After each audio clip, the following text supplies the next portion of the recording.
Heaven and eternity and our spiritual inheritance should never be too far from our line of thinking. In fact, you could say, quite honestly, that the purpose of this life here on earth is to prepare us for the next life. We are in eternity school right now.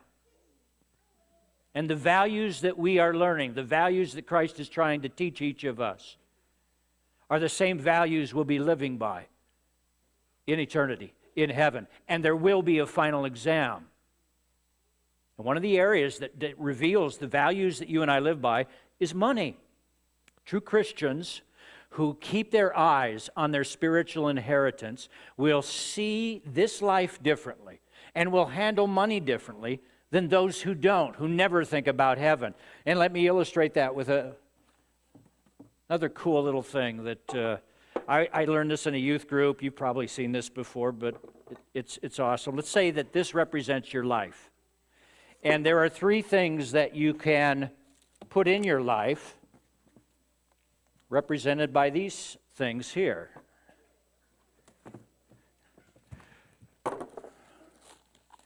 Okay, so see this marbles? This represents the most important things in our life. And for us, this comes down to loving God and loving people. Faith, family, and friends.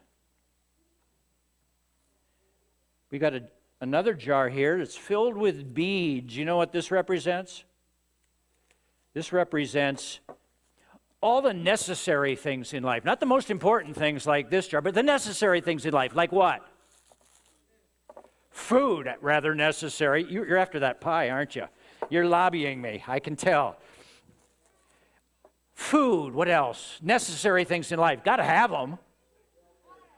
Job. Clothing. Water, shelter, you got it. All these things, they're necessary. You need to have these things in your life. Now, the third thing is filled with sand. Now, this represents all the small things in life. Things that are, all the things that make life fun and special. Things like pie. No, pie is essential. Pie is essential.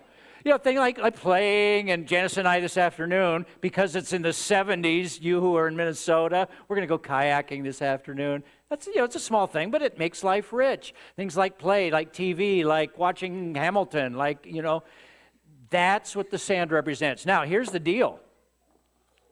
There's a lot of people out there who fill their lives with just the small stuff. Given a choice between the hard thing and the easy thing, guess what? They choose the easy thing.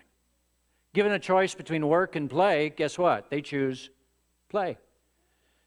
And they just fill their lives with this. Well, tell you what, if your life is filled with the small stuff and all you do is live for pleasure and live for happiness, what else can you fit in there?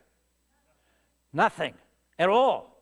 There's nothing else. There's no room for anything else. Now, let's say that you're not that silly to do this, but let's say you fill your life with all the important stuff, and that just is how you fill your life with that.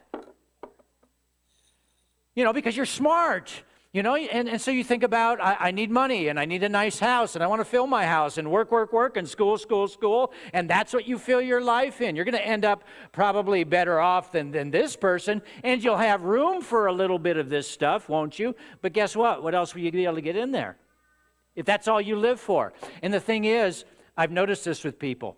People who live like this, they get to the end of their life and they don't say, oh, I wish I had one more job assignment. I wish I could have one more meeting to go to in the office. People who live like this get to the end of their days and what do they say? I wish I had spent more time with my family. I wish I'd spent more time with my relationships. Now, the only way that you can fit all these things into your life and live a balanced, good life the way God wants you to have is you start with what? You start with the most important things, with faith, with family, with friends. Then guess what? Then you put in you have room for the necessary things that you need to have. And then guess what? You still have room for the fun stuff. I love this illustration because it just proves what we're talking about. That Christians are best poised to live this life well because they have their eyes on the things that matter most first, their spiritual inheritance, on God, on loving people. And then God comes in and teaches us how to find the balance with the other things.